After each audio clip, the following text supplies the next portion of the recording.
Welcome, everyone. This is Danny from QRSMA's Community Support Department. We are so glad to have you join us for tonight's Adaptive Sports webinar. We want to first thank our presenting sponsor, Novartis, for their generous sponsorship of QRSMA's virtual adaptive sports and recreation program.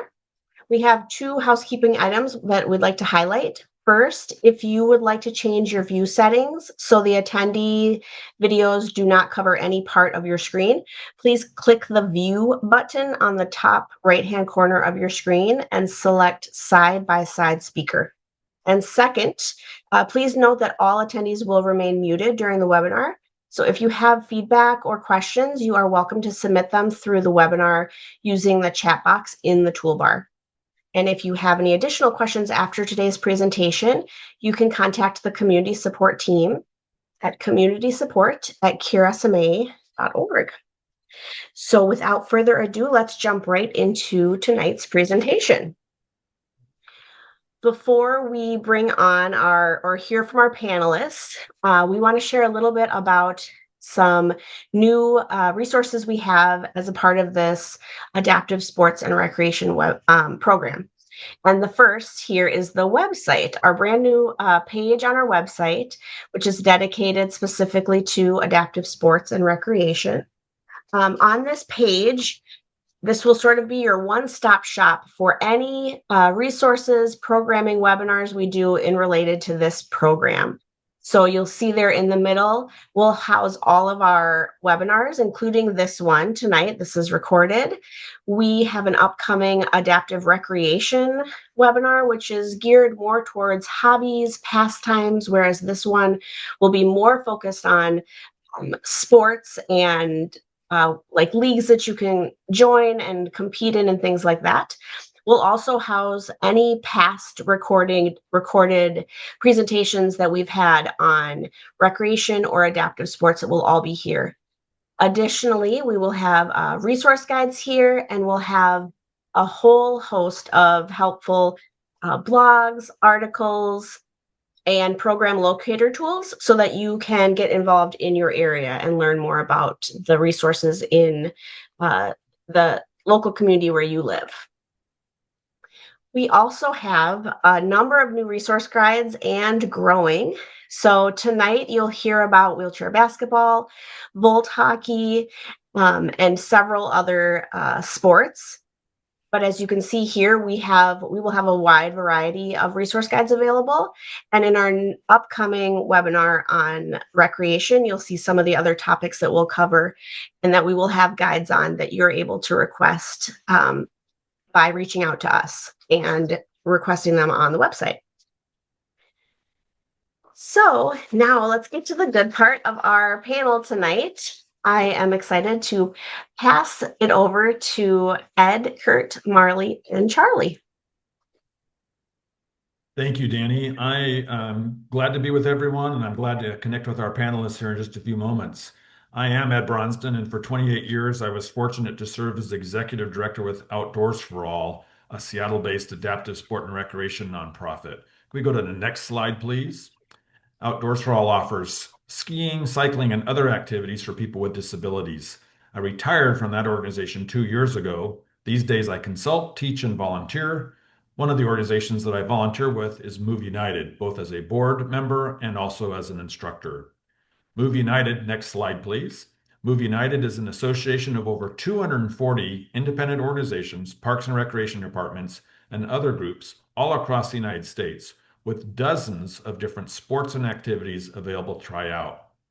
If there's a sport that you learn about today that you would like to pursue, there may be a Move United chapter in your state that could help you get active with that sport. And even if not, there's a lot of online content that's available. Next slide, please.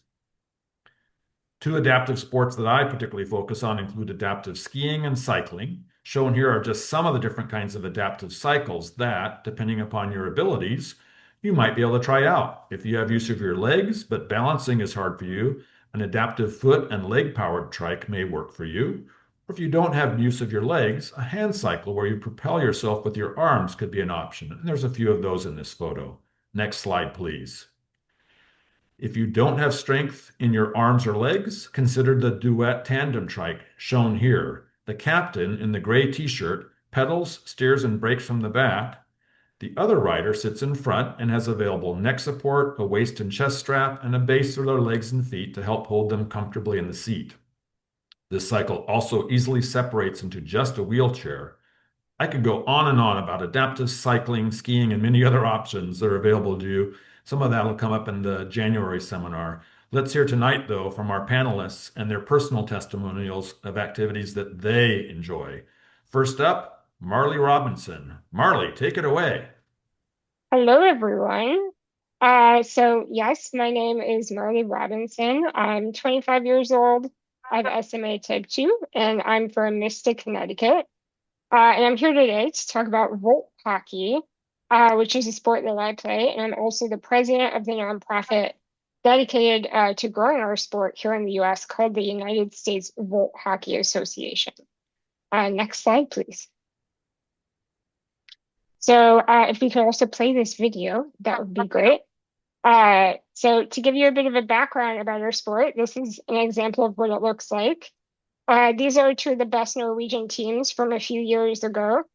Volt hockey actually originated in Denmark in the late 80s, and it has grown across a lot of Scandinavia since then. It recently came to Canada about 10 years ago, where it's becoming really popular there as well. And we only just brought it to the US about 4 years ago. And we currently only have two teams in the US. Both of them are both based in Massachusetts. But we have a third brand new one that's going to pop up in New York City early next year.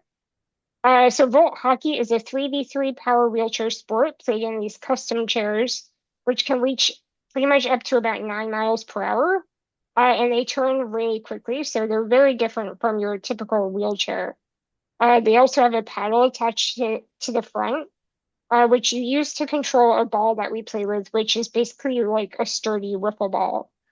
It looks like these guys are playing on a floorball court. Floorball is the sport that Volt hockey was adapted after. We typically play on basketball courts because they're a lot more common here in the US. And they're a lot more slippery than the floorball courts, so we like to drift a lot more here in the US.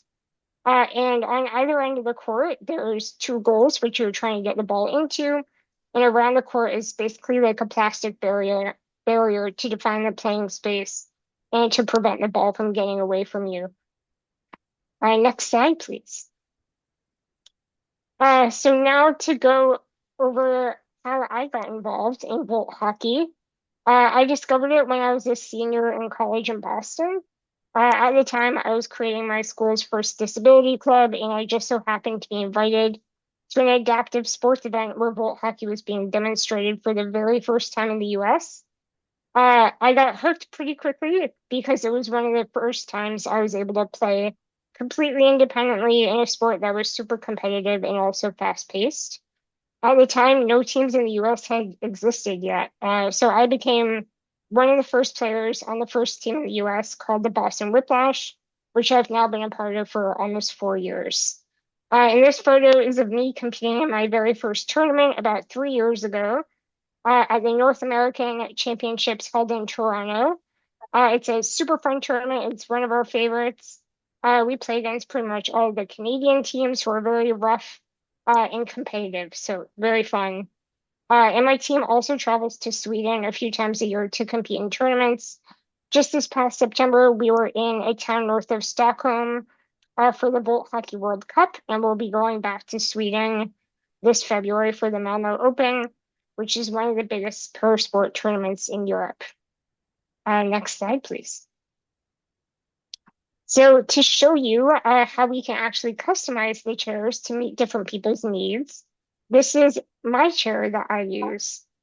So going from top to bottom, I have a special headrest that I use that can be adjusted with the kind of like these wings on the side that can be shaped to the shape of your head. So it makes a really snug fit. It also has a strap that can go around my forehead to kind of keep it from bobbling around. And you can see I also have a different backrest, which is more cushioned to fit my back a lot better. We also have straps that go over my shoulders. to kind of keep my upper body more upright and against my backrest really securely. And I also have lateral supports on my sides to keep me rocking from side to side. We've also moved my joystick to in between my legs, so I'm able to drive more easily and I can actually use both of my hands. And finally, for my cushion, I just use an old wheelchair seat cushion from one of my old wheelchairs. Next slide, please. And this is a shot of me in action in my chair. It shows a bit more clearly what the head strap looks like. And you can also see I have an additional strap around my stomach area, basically to keep me even more secure, which is very important. Next slide, please. And this is just another example of how a lot of people actually customize their chairs. This is a player who uses a ventilator, which they've been able to strap to the back of their chair using basically just some like carabiners and hooks and straps to keep it in place. And this is a really cool example because it demonstrates how players who are often not perceived as being able to play competitive sports are able to make adjustments to their chairs to make it so that they can play. Next slide, please. And then this is a really cool project that we've been working on for the past few years with some researchers from Northeastern University, where I went to school, who have been studying the health and social benefits of hockey. I definitely feel like I got a workout when I'm playing. My heart rate gets really sort of amped up. I get a lot of adrenaline, and usually after practice, I'm pretty exhausted. Next slide, please. And finally, earlier this year, we had our first US training camp, which was awesome. We had it in Boston, and it was pretty much 4 straight days of like full-on Volt hockey. We had about 23 participants who came from all across the Northeast, and ranged in age from about 9 to 57.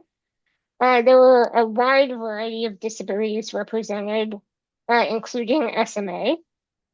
Some people were, full-time power wheelchair users, others were ambulatory or semi-ambulatory.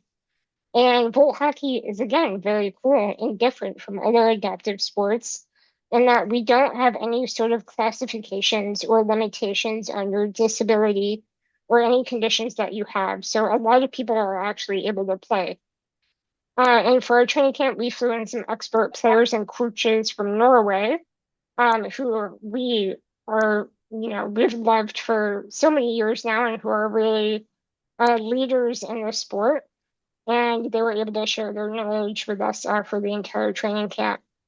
And at the training camp, it was a combination of players who are on existing teams and also brand new players. And some of those brand new players fell in love with Volt hockey after the training camp and have been dedicated to forming their own teams.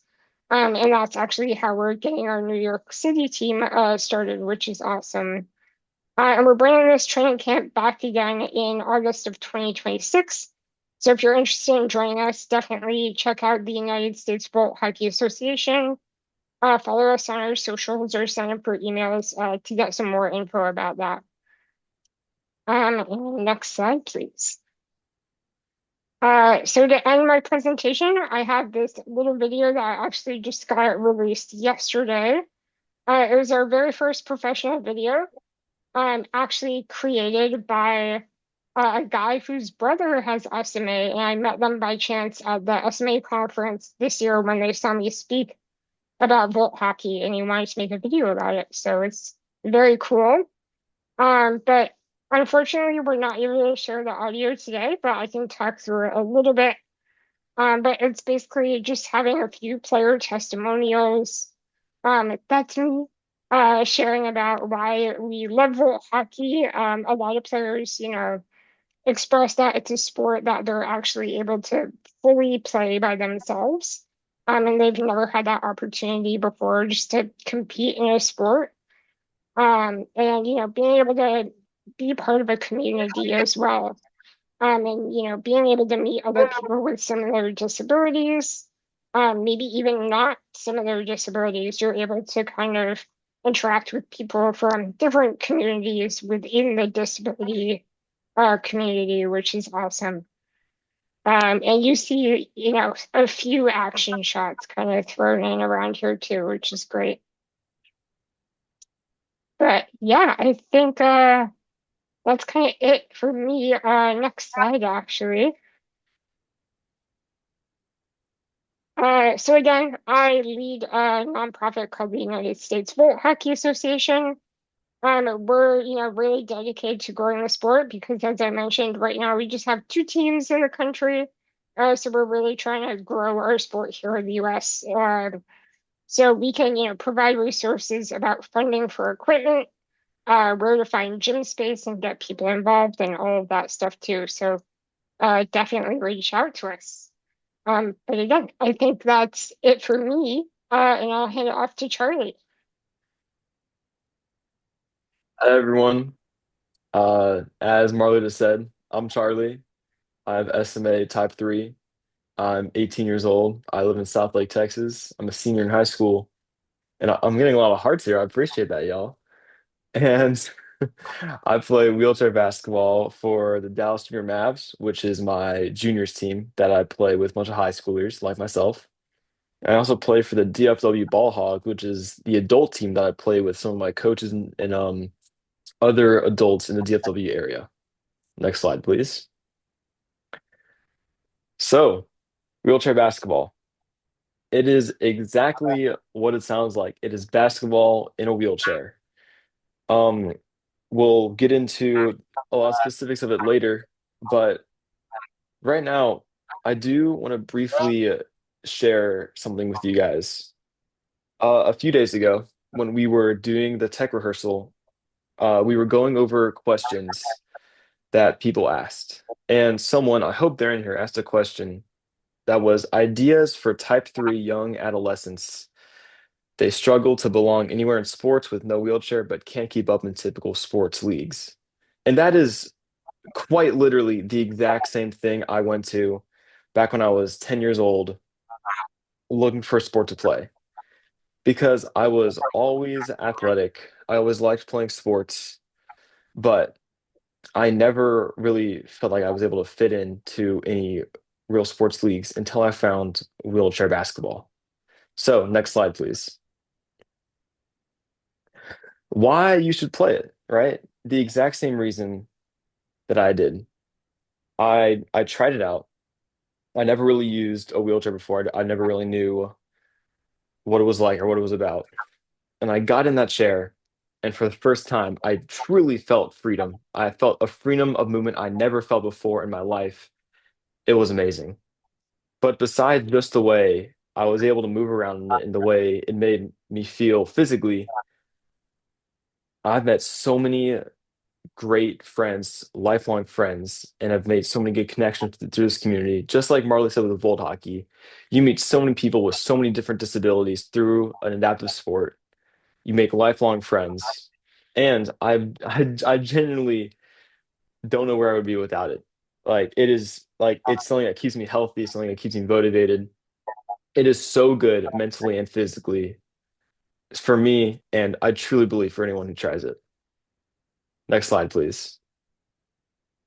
So let's talk about actually what's with wheelchair basketball. So obviously, the chair up here doesn't look like a normal chair. It has some pretty key differences. For one, a lot of manual chairs that you may see don't have either straps or extra wheels in the back or even such wheels like that. But all of that is so you can perform better and you don't get hurt or injured in the chair in the sport. The straps are so you don't get dumped out. The slanted wheels are so you can turn better, and the wheels in the back are so you don't flip over. Obviously, in a normal manual chair, those things might happen. Next slide, please. So, is it competitive? When I first started to play wheelchair basketball, when I first heard about it, my first thought was, well, this sounds a little weird. I don't even know who's going to play this. Like, yeah, I've never heard of it before. How serious can it be? And I am about to, in less than a year, go to college to play the sport. And even in the high school division that I play in, I am gassed after every single game. Everyone's trying their heart out. My coaches are screaming at me. It is so competitive. You feel so tired by the end of it. It is an amazing, amazing workout. And it is truly an experience you can only get by playing a sport, and specifically wheelchair basketball. Next slide, please. So, a lot of you see this image of me on the left flipped over and ask yourself the title of the top of that slide about the safety.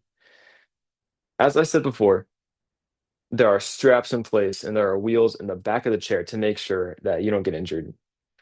Obviously, it's a sport, it's a physical sport, so things happen. You get bruised, you bleed a little bit, but the worst injury I've ever had in my life came from an accident in science class at school, not from wheelchair basketball. So I can tell you it is extremely safe. Next slide, please. So how can you get involved, right? The National Wheelchair Basketball Organization encompasses every single level of play. So whether you are 5 years old or whether you are 50 years old, there is a team that will gladly take you and that you can play for. No matter how good you are, no matter what your circumstances are, you can play. And even if you have a more severe version of SMA, there is a classification system in wheelchair basketball that, based on your physical abilities, you are scored on a 1 to 4.5 basis. The higher your points are, the more ability you have. And you can only have on at one time a certain amount of points on a court. So even if you might not be stronger as someone else, or faster as someone else, or have as much ability as someone else, the game is designed so you can play and so you can make an impact and so you can be important, no matter how you're born, no matter what your abilities are. And I think this is where I pass it over to Kurt. Thank you, Charlie. Again, my name is Kurt Beach. I am an athletic trainer. I have type 3. You can go ahead and click to the next slide. Growing up, I was an athlete. I played numerous sports throughout grade school and high school, baseball, track and field, um, and golf. But being a Hoosier native, I played one of my favorite sports, the game of basketball. I was part of so many other groups throughout high school and grade school, Future Business Leaders of America, Spanish Club, marching band, pep band. But the one group I actually felt most at home with was actually being an athlete. Go ahead and click to the next slide.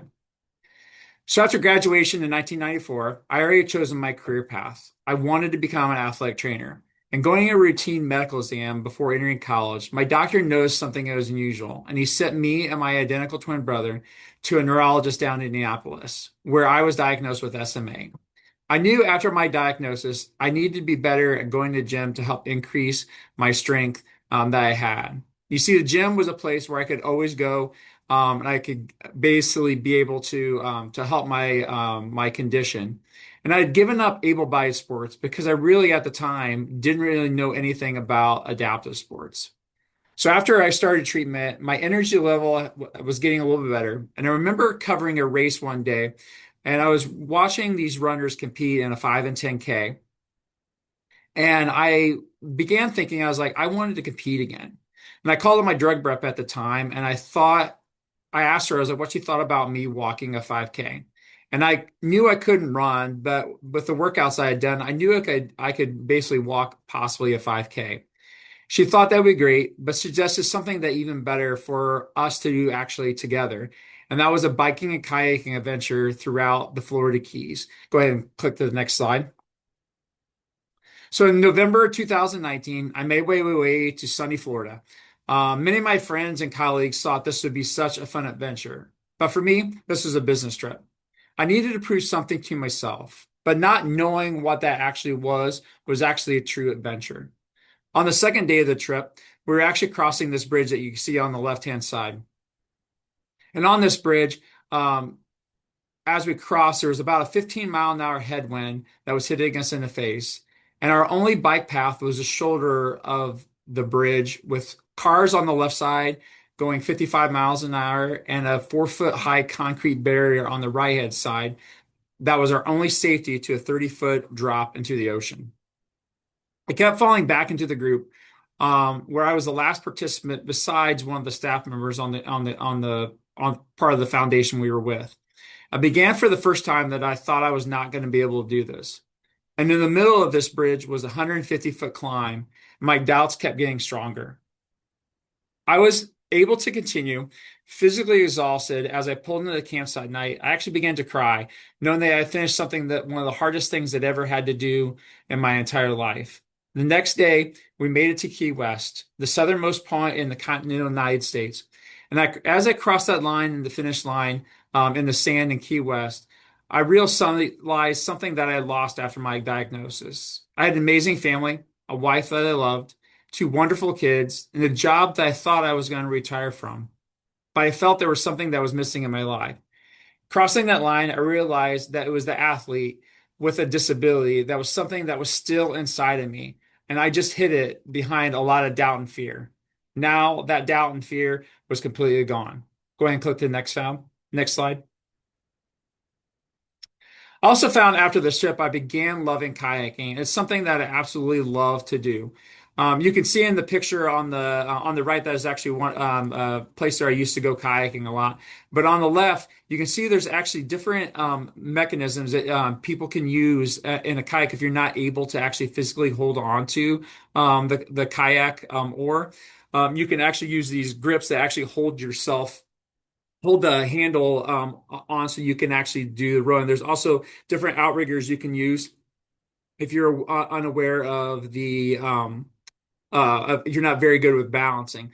There's also these mechanisms you can also use in the gym to kind of help with holding on to different bars to do different exercises. Go ahead and click to the next slide. I have gone on other adventures since this race in 2019, and last year was my first ever Curiosity Mate conference that I ever attended. 3 months later, after being at that conference, I realized something. I need to be more involved with people with my condition or people with different disabilities. So I accepted a job and position as a head athletic trainer at the University of Michigan. Go ahead and click to the next slide.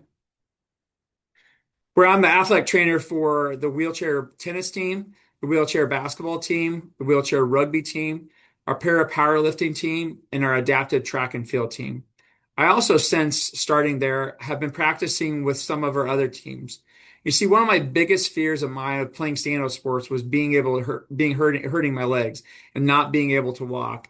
And I realized sitting in a chair, I didn't have to worry about my legs because I'm strapped in a chair, just as Charlie had mentioned earlier. And just over a year ago, against Michigan State's wheelchair basketball team, I played my first ever competitive game of basketball since my diagnosis over 30 years ago.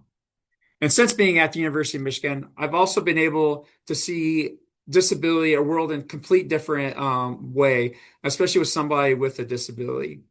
Go ahead and click the next slide. I think that's my last one. Adaptive Sports is a forum that allows everyone the opportunity to play sports, whether you are or not with a disability, and everyone can play together. You see, if you are the only one in your family that maybe uses a chair, or even you're maybe the only one in your neighborhood, adaptive sports and recreation are for everyone. You can get your family, just like you can see my wife and son playing wheelchair basketball at a Chrysler event we had at Michigan. Anyone can play. All you need to do is find a way to get in a chair and sit. So thank you guys, and I'll turn it back over to Danny.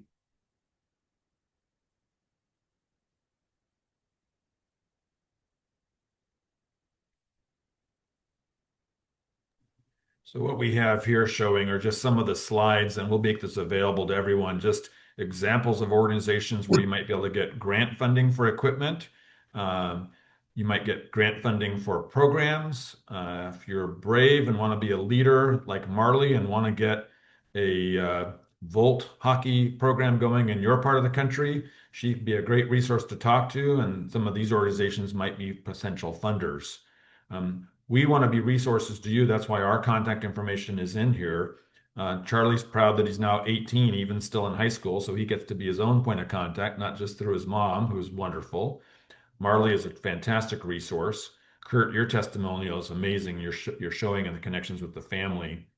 And because this slide deck is and this webinar is being recorded, you'll be able to access this information not only from the Zoom recording, but you can tap into the resource that Danny showed earlier that all of us would be able to then access later. So if you're trying to tap into an activity in your own community and or funding, there's some good options. What we want to do is respond to questions. Danny's going to give me some that I think have come up through the chat, but we also have some that have come up ahead of time. So I'm going to pose them to some of our panelists. But if you still have questions that we haven't responded to in our presentations or a question came up to you, please be sure to continue to message them, and then we'll hopefully have time for that. The first question that was pre-submitted. Oh, before I forget, I also want to acknowledge Alyssa Briglio, who couldn't join us. She was at our national presentation, a terrific advocate for power soccer. She's been engaged through a chapter through the U.S. Power Soccer Association. Alyssa had other things going on right now, and we wish her nothing but the best. And we look forward to hearing back from her, hopefully at the next national conference. But Power Soccer is definitely another activity we love to focus on. First question, though, from advanced questions. Access to adaptive sports equipment can be daunting due to cost. What tips can you give to find grant funding for equipment and for finding organizations? Marley, do you want to enhance that? Yes, of course I can. So I can speak especially from personal experience. So I bought my own Volt hockey chair myself through grants. At the time, a Volt hockey chair was about $7,500. It's now unfortunately been bumped up to around $9,500 due to tariffs and other factors. But so I was able to pretty much completely cover my cost of my chair through grants. So definitely the resources that we shared and will be shared after this as well list out a bunch of foundations and organizations that you can apply to. For me specifically, the Challenged Athletes Foundation was huge for me. I think I got about $3,500 from them, which was a big chunk. And then there's also another one called the Surfkin Foundation. I got a few $1,000s from them. And there's a ton of other organizations as well. So definitely I'd recommend checking them out. And I know for a lot of adaptive sports, foundations and grants, their applications are typically in the fall. So you probably have missed a few deadlines, if you're interested now, but definitely next year, they'll open up again. But definitely keep an eye out for them, and check out those resources that we shared. Thank you, Marley. The next question is, how can we find adaptive sport programs, including clinics or leagues in our area that we can try? I changed my background just to show Move United is one of the examples, and I talked about it during my presentation. Over 240 sport and adaptive programs all around the country, and they can be a resource to you. If that particular sport isn't active to you in your community, there might be another activity that's worth looking into. But go to the Move United Sport website, and there's a resource page there where you can click on any state, and it'll tell you all the chapters that are active in that state. Charlie, can you tell us a little bit about wheelchair basketball and then Marley Volt hockey? Charlie, take it away. Yeah, so the National Wheelchair Basketball Association's website, which I'm going to double check right now so I don't give a lot of people misinformation, but I'm pretty sure it's just nwba.com, will show you per state and per area all of the listed teams at every single level. So if you are younger or older or whatever you are, um, you can go to the National Wheelchair Basketball Association's website and see what all of the teams available for you are. And it is not nwba.com. So I will get back. I will research this and let Marley take it away in the meantime. Sure thing. Yeah, so I can talk specifically for Volt Hockey. So again, I lead the organization dedicated to growing our sport. So I know a lot of this information. You can head to our website, the United States Volt Hockey Association. It's volthockeyusa.org, VOLT. And right now we just have two teams in the country again, both of them in Massachusetts. The team I'm on, we're in Newton, which is just outside of Boston, and the other one is in North Attleboro, Massachusetts, so kind of closer to the Rhode Island border. And then there's going to be that third team popping up in New York City in Manhattan, probably in February. So keep an eye out there. But definitely please reach out if you're interested in forming your own team. It can definitely be, people think it's daunting, but I'm here to help you through the whole process. If you reach out to us on our website, you'll probably be hearing from me. So I'm happy to share, any information at all, whether it's funding or finding players or volunteers or, practice space or whatever. Definitely here to help. And Charlie, you were almost right. It is NWBA, but Dot .org. org. .org. Dot Yep. org. Yeah. Little mishap there. So NWA.org. Don't make the same mistake I did because you'll get an error message on Google, but NWBA.org. That's what you want to go to for wheelchair basketball. Third question that came up this is from an orthopedic physical therapist. How can I support local SMA athletes in my community? How can I get involved? Kurt, can you reply? Yeah, absolutely. So I actually work in that field itself as a athletic trainer. I work with physical therapists. I work with orthopedic doctors. Actually, my team doctor here at the University of Michigan is also the lead physician for the University of Michigan for all of our sports. He's our chief medical director. So how can you get involved? Obviously, like if you have a young individual that comes into your office and he or she is in a wheelchair. Instead of like, hey, what do you do? What do you do for fun? Ask them, hey, have you ever played a sport before? I think that is a huge thing. But also there's so many different like programs around. We have tournaments all over. Charlie can attest to this. We have tournaments all over the country. That you can volunteer and help out as helping as a medical provider. But I think the biggest thing is getting awareness out. I'll be honest with you. I never knew anything about adaptive sports till about 3 years ago. Other than I've seen the Paralympics and those type of things. But I never knew anything about adaptive sport that I could even play sports. I literally took me 30 years before I got in the chair and played my first basketball game since I got diagnosed. At the age of 18, which is Charlie's age right now. So like just be able to get kids involved and or anybody that comes to your office doesn't matter. I was like, I'm 50 years old. As Charlie is like, you can go up to 50, you can still play. There's actually people that are in different leagues are actually older than 50. So anybody can play no matter what ability, like Charlie had said earlier. Just getting people involved, I think is huge. And like I said, help out with your local chapters. They're always needing people. I see someone here on the chat whose husband and their daughter has SMA. He came out yesterday and helped with our wheelchair rugby team. Any team needs help with transfers and help getting people ready for practices, and even helping running practices and stuff. We're all needing for help at some point. So if you have that ability, please reach out to your local chapters and see that because there is time for available for those. So. Yeah, come to a national conference. There's so many volunteer opportunities, and people with medical backgrounds and expertise are all the more welcome.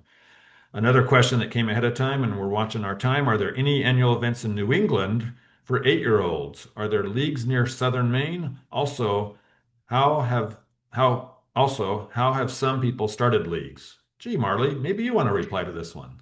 Oh, yes, definitely. So for Volt Hockey specifically, we do have our annual training camp, which is in August. Our first one was this year. We're going to bring it back next year. So definitely keep an eye out for that if you're interested in just trying out Volt Hockey. You'd be learning from the best team in the world, from Norway, so not too shabby. And then otherwise, I know because I live in New England, I live in Connecticut. So there is Adaptive Sports New England. You can go to their website as well, and they're a great resource for finding other kind of organizations across New England and the Northeast. And there's a ton of other kind of more rec organizations as well, especially skiing. Skiing in New England is pretty huge for adaptive sports. There's New England Disabled Sports, and there's Vermont Adaptive, Maine Adaptive. So definitely, check those out if you're interested in doing some more rec kind of stuff. We have two more pre questions, and we want to have hopefully time for questions that come up tonight too. My son with SMA type 3 struggles to belong anywhere in sports with no wheelchairs. This is what Charlie referenced in his presentation. He can't always keep up with others in typical sports leagues. What sports would you find are accessible to people with more mild weaknesses? Charlie or Kurt, comments? Wheelchair basketball. Yeah. Very good. I mean, even like, I mean, we have here at the University of Michigan, we have wheelchair tennis, which is a great sport also. Works on hand-eye coordination, core stability. There's tournaments all over the country for tennis. Some local, like even tennis clubs even have a wheelchair, so look into that. YMCA's, those type of places. So you could try out wheelchair rugby if you've ever seen it. It's a crazy, crazy sport. But there's so many different sports, no matter what your ability, there's a way that it's a whole part of the Paralympic movement that there are sports that anybody can play no matter what the ability. We're able to do the same things that the able-bodied, we call able-bodied community is able to do. So just get involved. Yeah. Again, promoting my role as a dual volunteer with Cure SMA and Move United. Move United has an on-demand platform that is free to individual members. There's no cost to be an individual member. If you want to pay for a premium, you can, but you don't have to. And that on-demand platform has things like chair yoga for people of different abilities. So you can take part on your own schedule to be able to be active in activities. A little bit less sport focused. Maybe that's more for the January presentation, but there's lots of ways to get involved. Final question from the pre-advanced Can I add one questions. more thing to that, Ed? Yeah. Also, like I feel like also, and I think we're in the process of me working on this in the future. But I feel like physical activity is so and so important within our community. I think I've been a big advocate of that throughout my life. But also just getting kids and young adults, and especially with the treatments that we have now available. There's going to be, Charlie mentioned this the other day, there's going to be more kids at a younger age that are going to be able to do more sports and be able to do more things, and getting them involved and using these activities to ever be a part of a community, but also just stay physically active is super, super important. So I just wanted to add that. Thank you, Ed. You bet. I am looking for good all-weather manual or power wheelchair options for younger kids to take hikes, being on uneven surfaces, etc. Any suggestions? There's a lot of suggestions, so I'm going to try and narrow it down and still leave time. So the Trax chair is something that some city and state parks have. It's essentially like a tank tread, and it's a power chair, joystick driven. You wouldn't have to necessarily buy it because they are expensive, but you actually borrow it for the day in certain park systems around the country. I know, for example, in Washington State, there's one at Lake Sammamish State Park, right outside of Seattle, and it's free to access. A trail rider is an amazing adaptive sort of like a wheelbarrow type system where you can get anyone out on single track and really have a great time. There are beach wheelchairs that have wheels that are inflated large, almost like a beach ball, but the wheels are actually that size, so you can float not only on sand, but even in small amounts of water. So there's a lot of options. The trick here is don't always go to buy, because oftentimes you can borrow or rent first and then see if it really is the right fit for you. So those are just some of the suggestions, and happy to try and point you in directions through our contact information at the end of the show. Danny, I'll stop talking, and I think you probably have received some questions that have come in. You might have to unmute yourself. Thank you. Yes, thank you all so much. We appreciate you so much for being here and sharing your expertise. It's been really wonderful conversation. So we do have a few more questions, and also while you were talking multiple times, you had there were multiple questions that asked about finding things in your area. So just another reminder for people that on that adaptive recreation and sports website that we have on our website, there is a program locator tool on there. So definitely utilize that to locate programs in your area of all sorts of different recreation and sports. So a few more questions here. Um, Marley, I have a personal question first. Marley, I noticed that in one of those videos or pictures, your legs and like feet and ankles like kind of exposed. I mean, it's behind the guardrail, but it's a little exposed, and those chairs go so fast. Have you ever had any injuries or just like gnarly stories to tell of collisions or anything like that? Sure. So I actually took this slide out for this presentation, but for the past few years, I've included it at the Curious in my conference.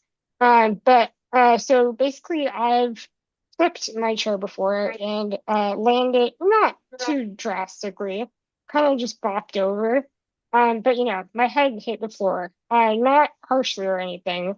But it was, stuff happens. And we're competing in a competitive sport. So you kind of anticipate that. And, if you're maybe someone who is more wary of being caught in collisions or getting tipped over, you can play a more defensive position and kind of avoid those situations. But there are actually a few safety features for our chairs. It's probably really hard to see in my images, but there's actually these clear plastic guards that we have around our feet and our arms. So definitely, so vault hockey is actually intentionally supposed to be a no contact sport. But when you're playing against the crazy Canadians, that isn't always the case. So there are times where, the paddle can kind of get really close to your feet, ram into your kind of foot area. But because we have those plastic guards there, it really helps prevent any kind of major injuries or anything like that. Thank you. Another question is how young could children start playing some of these adaptive sports like the leagues? I mean, we've heard of like Miracle League for younger kids. Are there other sports that start at a much younger age? I don't know, like Charlie, how early individuals can start playing wheelchair basketball, and Marley, vault hockey. What ages would you So, say people can start to get involved? so this isn't for every team, but I'll tell you that my team in particular will bring kids and start having them practice with other younger kids starting at the age of 5. So like really like really young, you can start. And again, that's not everywhere, but um larger programs um typically have opportunities for kids that are like at like if you can go to school, you can play a sport at some of these bigger teams and organizations. Yeah, and for vault hockey, we don't have any like strict age restrictions to be able to play, but we do say, if you're able to drive a power wheelchair safely, then you could probably play. And if you can follow instructions, you can probably play. I know, I started driving a power wheelchair when I was 2 years old. Not sure I would want a 2-year-old playing vault hockey, but definitely, if you're able to do it safely, then absolutely you could play. And same for the other end of the spectrum. There's no, cap on your age or anything to play. I can also add to that. I think and Charlie could probably attest to this too, that with wheelchair basketball, like you getting them started early is actually a good thing. One, you're developing motor cognitive reciprocation to being able to shoot a basketball. Now just getting them started doesn't mean you're actually playing in games and stuff, but you're not only creating socialization with your young athlete as as a parent, getting them out and getting them out involved with other kids that are maybe similar to them. Now they might be able to compete, but they're at least getting the skills that they need to when they do get big enough. I just heard this the other day, that there's a couple kids on our Wolverine team here in Michigan that won't be able to play, but they're still on the team. Eventually once they get big enough, just I think more from a safety standpoint. But getting them involved, getting them learning the skills, is the biggest part of the game. Thank you. And maybe I wanted to mention power soccer because we don't have Alyssa with us this evening, who was on this panel at the conference in Anaheim this last summer. She wasn't able to join us tonight, but power soccer is another really good option and one that many individuals with SMA have participated in. So that is one of our resource guides that we have available right now. So if you want to learn more about power soccer, you can absolutely request one of those on our website. And I'm sure Alyssa would be welcome or would be happy to connect with people. Marley, did you have something to add too? Yes, I just wanted to mention there's also another sport called power hockey, different from volt hockey, different from power soccer, which is really cool, where you're in your own power wheelchair, and you hold on to like indoor hockey stick. And I know there's a league down in Philadelphia. They're great. There's also one I think up in Michigan, and they're in Canada and across the world too. And that's another awesome opportunity for people with SMA. And sled hockey too, for Yes. people that Yeah. can use their hands, and that's just another sport. Yeah. Any other sports we didn't talk about? Sports that are more focused on competitive, being on a team in a league that we haven't talked about that other people with SMA have joined. Bocce ball. Yeah, I Bocce was ball just is gonna actually say that. a Paralympic sport. I've watched that. I mean, there's functions from people that can throw the ball themselves to someone who uses their like a push stick, or like uses maybe they're able to use some of their neck to push the ball. So all different levels. Again, all different types of function. But bocce ball is a Paralympic sport, and is very accessible to anybody. All you need is some little bocce balls. Yeah. Yeah. Yeah. Now that you mentioned that, I do know somebody with SMA who's a teenager and has played that on a team. That's awesome. Thank you. Okay.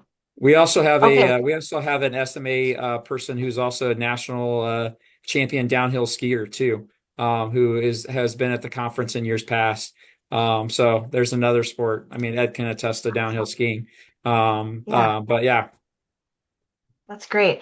And in just another plug for our adaptive recreation webinar in January, at the end of January, January 26th, we will talk about a lot more activities that are sports, but maybe you could participate in, on your own or just recreationally as a hobby. So we'll dive into that more at that point in time. So we have a couple minutes left, and I think I would like to end with just this last question to you, panelists, before we close up. What would your advice be for someone who wants to join but is scared and has never joined a sporting team? What would your advice be to get them over that Yeah, hump of being nervous?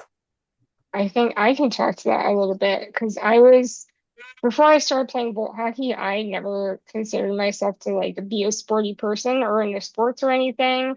And I think there was, also a bit of like internalized ableism there as well, where like I didn't want to be viewed as like a spectacle or something for playing, an adaptive sport and viewed in that way. So the reason why I got into it was because I went to that like demonstration where I was able to just try it kind of really casually. I actually went with a good friend of mine who had SMA. So that also kind of was a really nice way to kind of get me into it without much pressure. And I was doing it with someone who I knew, so I felt very comfortable and it felt fun and there was no pressure or anything like that. So I would say just try it. Like and try to actually do it instead of just watching, someone else do it. It can be kind of intimidating, I know, for a lot of us to like get out of our own chairs or get into a different piece of equipment or something. And you can think that it's going to be a lot of work. And it might be at the beginning, but you kind of get it down after a while. Like, I think when I first started playing vault hockey, it took us like 15 minutes or 20 minutes to kind of get me comfortable. And now we've got it down to like 5 minutes. So definitely, just kind of keep at it and, give it a few tries even, because the first time you might not be super comfortable or feeling confident, so give it a few tries, and if you hate it after that, fine, don't, you can give it up, but give it a little try to go for at the beginning. And And it's a really normal feeling. You've got these people who want to help you if you need an introduction. Those are all normal and honorable feelings, but lean forward and you're going to have you'll be proud of yourself for sure. I also want to say, if you try a sport and don't like it at first, don't let that turn you off from adaptive sports as a whole. Because I almost made a huge mistake when I was 10 years old. That's when I started playing wheelchair basketball. And before I ever played wheelchair basketball, I played a sport that we actually briefly mentioned. I played sled hockey, or I tried it. I went to a couple practices and I didn't like it. It wasn't my thing. And my mom had to literally drag me to a wheelchair basketball practice to get me to try it. But I just found my sport and I found what I liked. So it's okay to not like a particular sport. It's normal. Like no one's gonna like everything you try, but don't let not liking one just completely turn you off from adaptive sports or even just sports in general.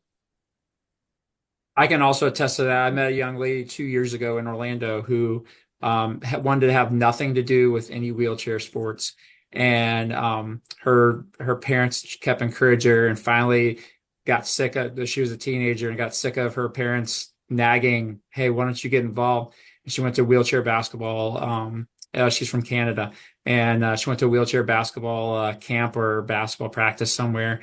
Um, went a few times, actually fell in love, and she's on the junior national team right now.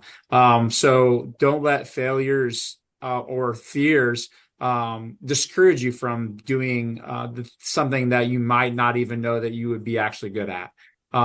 Taking that one step of getting your foot in the door is only the beginning of to something that could be pretty amazing in your life, and can bring so much more joy. Like I said, I never knew another person with SMA till 3 years ago when I went to the Cure SMA conference. And it opened a whole new world to me that there's so many more people out there that are like me that I never knew. And in the same thing with, you're going to meet so many other people with so many different stories and so many different avenues of life that you're going to develop friendships from that, and a different community. So I would just encourage to continue. Thank you. Thank you so much. And thank you all for being supportive to our community and helping people get connected.